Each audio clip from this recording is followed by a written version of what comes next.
Hey guys, Matt here, and we're doing a podcast, believe it or not. And today we have Brandon. Say hi, Brandon. Hi.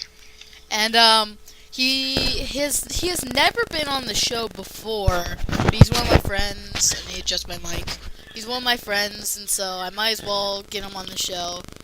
And something that I thought we should talk about is that new Star Trek movie's coming out. And what do you think of the movie, Brandon? I think it's gonna be really good. Yeah, I saw pictures of it. I might edit this and put them up on the screen. Might not. I don't know. But yeah. I saw pictures of it and it looked really, really, really cool. I was like, wow, that looks awesome. And I saw before that they just showed off the music and everybody got excited. It was just like theatrical music and everybody was going crazy over it. I'm like, guys, chill. It's music. And something else on the theme of like star and stuff like that and like space. Are you excited to see Rogue One when it comes out in like 2017? I am. Like that's for sure. The Force Awakens was such a great movie, and then now that they're making a second one, everybody's just getting so excited. They're like, "Oh my god, it's so cool!" Yeah, I heard the next movie that's coming out for Star Wars is gonna be between 3 and 4. Yeah. So that's gonna be really cool. Do you mean four? Do you mean 4 and 5? No, I thought it was 3 and 4. No, 3 is like. Wait, is it? No, 3 is like 3 is before like A New Hope is number 4. That wouldn't make any sense. I don't know. I think it's going on between 4 because it was saying something about how the girl was infiltrating the original Death Star. I believe that's what they said in the trailers. Well, I guess I was lied to because I heard it was 3 and 4. Dun dun. Guess we have to find out. So, well, something else that I thought was interesting is that instead of making the Star Wars, like 8, they decided to make Rogue One. It's like a prequel. Yeah. And that didn't make too much sense because everybody was probably like, "Oh my god, we want more of this. We want more of the characters. We want more old-fashioned R2D2. We want old Luke. We want all that kind. All that kind of stuff." And have all the storyline. And then now they're just like, "Here is Rogue One. It's about the original." And even then, everybody's still excited for it, which I think is amazing. It's like everybody's so excited. It's just like, okay, Like, it was awesome. Especially all like the older people who watched them in the movies. Yeah, The original Star Wars movies and yeah. theaters. I would love to see footage of the kids, like like my parents, like whatever, seeing it for the first time in the theater. I want to see their reaction. Yeah, It's like, that would. whoa. Yeah, because I went to the theaters to see The Force Awakens. Same. I saw that movie like a week after it came out. Same. I went to, I don't know what movie theater it was, but it had recliner chairs. It was really awesome. Oh yeah, I remember that. I've been to there. I forget what it's called. On another hand, you know what else came out? Or well, I'm not sure if I forget if it's out or not. I might have to editing Matthew. Please put in footage or not footage, video. If Star Wars, the Lego Star Wars: The Force Awakens is out yet. Yeah, I don't know. And on the topic of Star Wars games, Battlefront was pretty good. It had some flaws. I went on Game Informer. The magazine service have tons of them.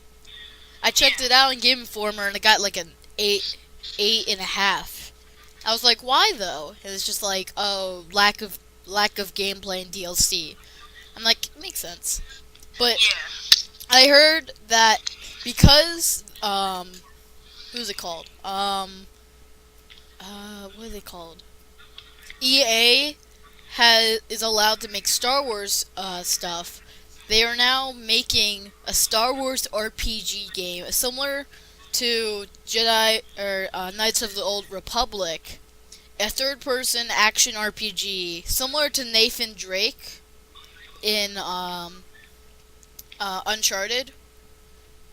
It's gonna be like that. It's like an RPG game, and they're also making Battlefront 2. And I'm excited for. I think that's gonna be cool. I think people on this channel know that I love RPG games. They're like my favorite. You know, like Fallout. You know, stuff like that. Having an RPG in the Star Wars universe, other than Knights of the Old Republic, will be awesome. Like, dude, come on, it's gonna be in the Force Awakens kind of thing. If they do a good job on it, I will certainly buy it. Yeah, same. And also, because we're talking about space, I might as well just call this podcast the Space Podcast. Yeah. Let's talk about another game that's coming out. Let's talk about No Man's Sky. Have you heard of this game, Brandon? Yeah. Not really. No Man's Sky, I thought was amazing when I saw trailers. It's a game where you commandeer your own small little spaceship and explore the stars.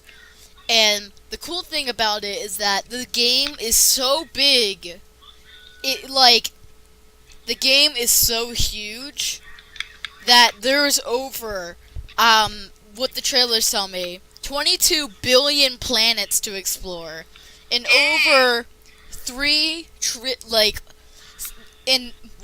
about 5 times that much of frickin' species to discover. Your whole point of the game is exploring and discovering. It's gonna be awesome, and it took them 15 years to make it. Dang. Yeah. 15 years. Yeah, it's ridiculous. And so the game is coming out August 9th. And me and my sister actually are excited to play that game. It's amazing. Oh, it's right around the corner. Yeah. It's the funniest part is that the game comes out right about my sister's birthday.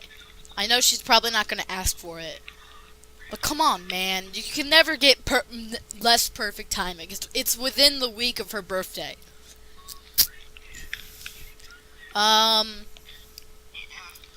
So, yeah. I also recently got the futuristic loot crate, which came with a bunch of futuristic stuff, including space stuff, which is why I talked about Star Trek in the beginning, because it gave me a really cool pin, with the live long and prosper hand kind of thing. It's gold, and it looks really cool. And, apparently it unlocks $50 worth of DLC for Star Trek Online, which I might play in a video. And I'm like, oh my god, this is awesome. Brandon, I have a question. Yeah. When No Man's Sky comes out, would you get it? Most likely, yeah. I mean, the game's gonna be, full price for the longest amount of time. I imagine, probably, so. Something else that I noticed, which I thought was hilarious. Guess what's happening? What? No Man's Sky is currently the second most bought game on Steam, and it's not even out yet. Everybody's pre-ordering it. Huh. The whole... Remember, you can pre-order on Steam. Yeah, you could pre-order it on computer, Steam, in this case, and on, PlayStation, Xbox One, whatever. And I'm like, okay, this is funny. And I also realized that, for some reason, Steam has been blowing up with games about exploring the universe. Yeah. Because of this game. There's stuff like Starbound, which I was thinking about buying, Yeah, where... Because Steam wants money, so if they do that, maybe more people want... Well, Steam doesn't make the games. Like Steam doesn't make the games. They only sell them. Yeah, I know, but I'm saying I said Steam. Yeah, but Steam wants to get these games on their website. Yeah, because I believe Steam gets 10% of all purchases or something like that towards them. Yeah. There's also something cool that's coming out in October. The PlayStation VR is coming out, and I'm actually excited because I've seen that. I want one with like the controllers and everything. It's really expensive, but I want it, and that's it. That's all I want for Christmas. That and No Man's Sky, and like, cause then you get games like Star Wars Battlefront is gonna be like it's like a real life Star Wars game where you can fly around and shoot people and stuff like that with your like controllers and stuff like that. It's virtual reality headset, basically. Yeah, I'm pretty sure everybody knows what VR means. And Just want to clarify that. I'm pretty sure I'm not getting it though, cause literally the VR and the camera that you have to use for it to work costs $300. Each? No, yeah, no, Dang. no. I meant to say all of it together. Just the VR set and the camera, not the controllers that you use to like touch stuff in your environment. It's just the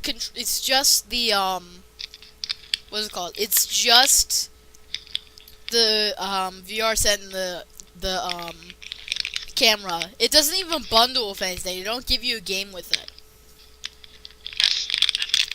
But yeah, that's gonna be really expensive. And then my sources tell me, I went on my phone and I read up and it said that the version that comes with the two hand controllers that can like that work as your hands in VR in virtual reality in a game, the game and the VR controllers together apparently cost $400 because the price of the game rose from $399 to $899. So that's $1,000 in VR technology in your house. And I can understand why people would buy this instead of the HTC Vive, because you need a gaming computer for the HTC Vive. You need a strong, powerful computer for it to run. Even then, HTC Vive things cost at least around $800. Yeah, I'm gonna look it up on the internet. The starter kit. Yeah. Which is just the controller. Wait, is $60. Wait, just the controller? Yeah. That you're looking at the wrong thing, I think. Yeah, probably, but the controllers are like two sticks with a little like plastic light on the top. About. Yeah, that costs $60? Is that what you said? I'm looking up right now. It says according to ZV something, includes a station camera for $500 some. Jeez, that's for just the camera in the set. Yeah. $543.97. Something that made me want to get a VR set is because No Man's Sky is going to have a VR edit where you can turn on a mode and it works for your VR set. And Fallout 4, one of my favorite games ever, is getting a freaking VR version in 2017. Yeah, I might just get one just for that. Or in this case, ask for one because it's Christmas. Yeah. So, yeah, that. Do you want to end the podcast, or do you want to talk about something? I'm gonna let you pull up your own thing, and then we can start talking about it. It's fine. I think we can stop it here. Okay. Thank you guys for watching through the podcast. We might as well just call this a Star Podcast. You know what? No, I have a perfect name for this. It's like Star Wars, No Man's Sky, Star Trek. Let's just call it Star Wreck, the podcast. Yeah, that's a good one. So, thanks for watching, guys. See all you guys in the next video. Peace.